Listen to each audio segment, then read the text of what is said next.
we just stay here? 'Cause in this kind of weather, what could it be better? Just come right on over and make yourself comfy and lay your head on me. Tonight we stay sober. Assalamualaikum warahmatullahi wabarakatuh. Halo teman-teman, kami kelompok 9. Ayo ikutin wawancara kami.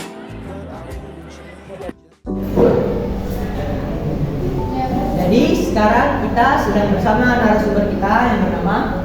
Perkenalkan, nama saya David Hawari, saya dari kelas 12 1. Jadi sebelumnya kami sudah mempertanyakan Rifki terkait ketersediaannya ingin diwawancarai. Tanya saja, saya pertama. Langsung saja ya, Rifki, kita kan tahu nih kurikulum sekarang sudah diganti dengan kurikulum bukan kurikulum saja, sudah diganti dengan kurikulum merdeka. Apa sih yang Rifki ketahui tentang kurikulum merdeka ini? Ya, kurikulum merdeka ini merupakan salah satu perubahan kurikulum yang diterapkan oleh Menteri Pendidikan kita yang bernama Bapak Nadiem Makarim. Nah, jadi dialah yang mengusung kurikulum terbaru, yaitu kurikulum merdeka. Jadi kurikulum merdeka ini menekankan suatu pengembangan keterampilan kita untuk menerapkan nilai-nilai Pancasila. Dan juga kurikulum merdeka ini merupakan salah satu pergantian kurikulum untuk mengejar ketertinggalan pendidikan kita, karena pada saat itu kita sedang dilanda oleh COVID. Nah, maka dari itu Menteri Pendidikan mengusul ide dengan cara mengganti kurikulum merdeka ini. Jadi kan kata Rifki tadi kan kurikulum merdeka ini untuk mengejar keterlambatan. Nah, itu salah satu. Menurut Rifki, kurikulum merdeka ini lebih efektif daripada kurikulum 13?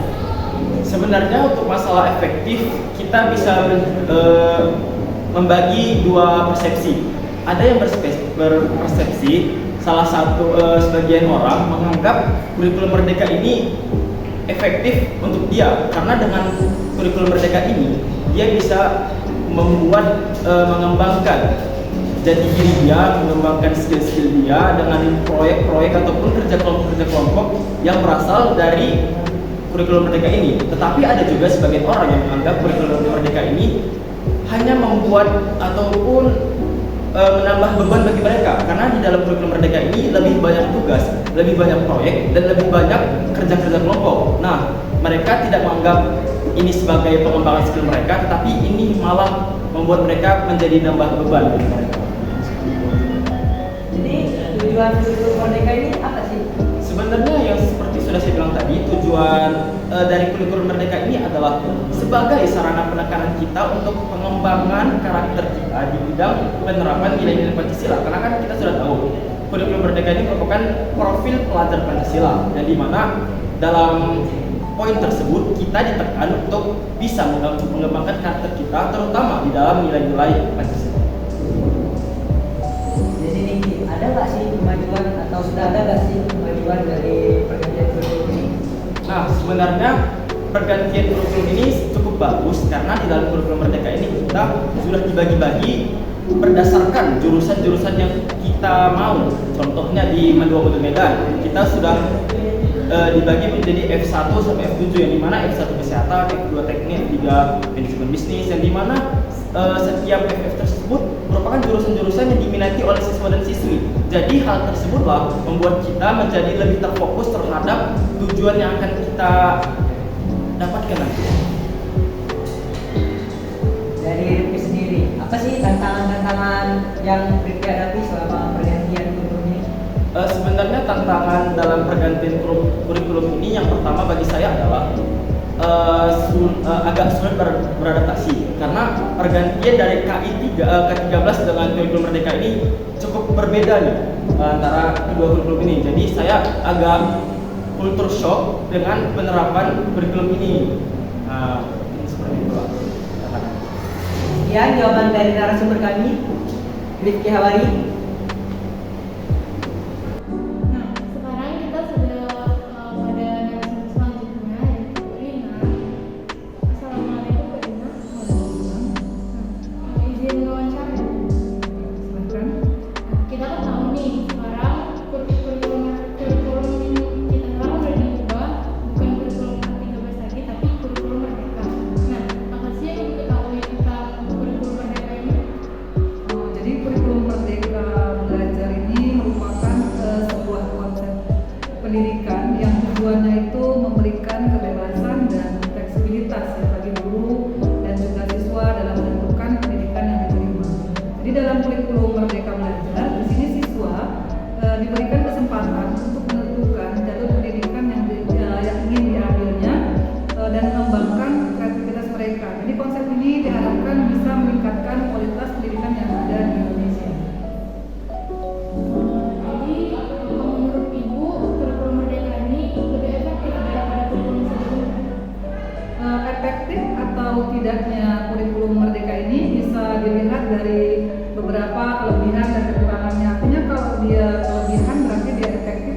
siswa dan guru ini diberikan kebebasan ya untuk menentukan kurikulum dan metode pembelajaran yang sesuai dengan kebutuhan siswa.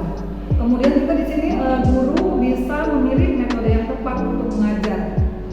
Kemudian kurikulum Merdeka Belajar juga memberikan kebebasan ya bagi guru dalam memilih metode pengajaran yang tepat. Kemudian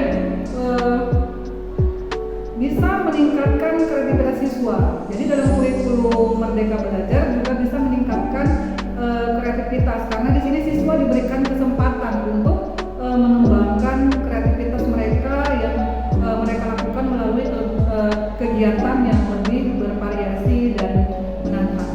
Kemudian untuk tidak efektif. Jadi kalau misalnya kurikulum Merdeka dilihat tidak efektif, karena ada salah satu kekurangan dari kurikulum Merdeka ini. Yang pertama bahwa sistem ini mengurangi standarisasi pendidikan di Indonesia. Jadi dalam sistem ini setiap siswa itu bisa mengejar tujuan mereka sendiri yang mungkin berbeda dari siswa lain. Jadi hal ini bisa menyebabkan ketidakpastian yang tentang hasil akhir dan membuat mereka itu sulit untuk menilai efektivitas dari program kurikulum Merdeka Belajar ini. Tadi kata Ibu kan kurikulum Merdeka ini efektif untuk membangun kreativitas siswa. Jadi kira-kira nih, apakah ada kemajuan yang signifikan dari kurikulum sebelumnya? Ya, jadi ada beberapa ya perubahan yang dibawa oleh kurikulum Merdeka ini yang patut kita acungi jempol. Yang pertama ini merdeka dalam konsep ulang pembelajaran. Kemudian yang kedua, kemandirian siswa itu menjadi prioritas utama. Ketiga, memanfaatkan teknologi sebagai mitra pembelajaran. Dan yang keempat, evaluasi di kurikulum Merdeka ini berbasis kemajuan bukan hanya angka saja. Kemudian yang kelima ini pelibatan orang tua sebagai mitra pendidikan. Jadi di sini kurikulum Merdeka memandang orang tua itu sebagai mitra penting dalam mendidik anaknya. Jadi melalui komunikasi yang terbuka dan kolaborasi yang baik, orang tua diharapkan dapat tergerak dan terlibat secara aktif ya dalam merancang pengalaman pembelajaran yang sesuai dengan kebutuhan anak-anaknya.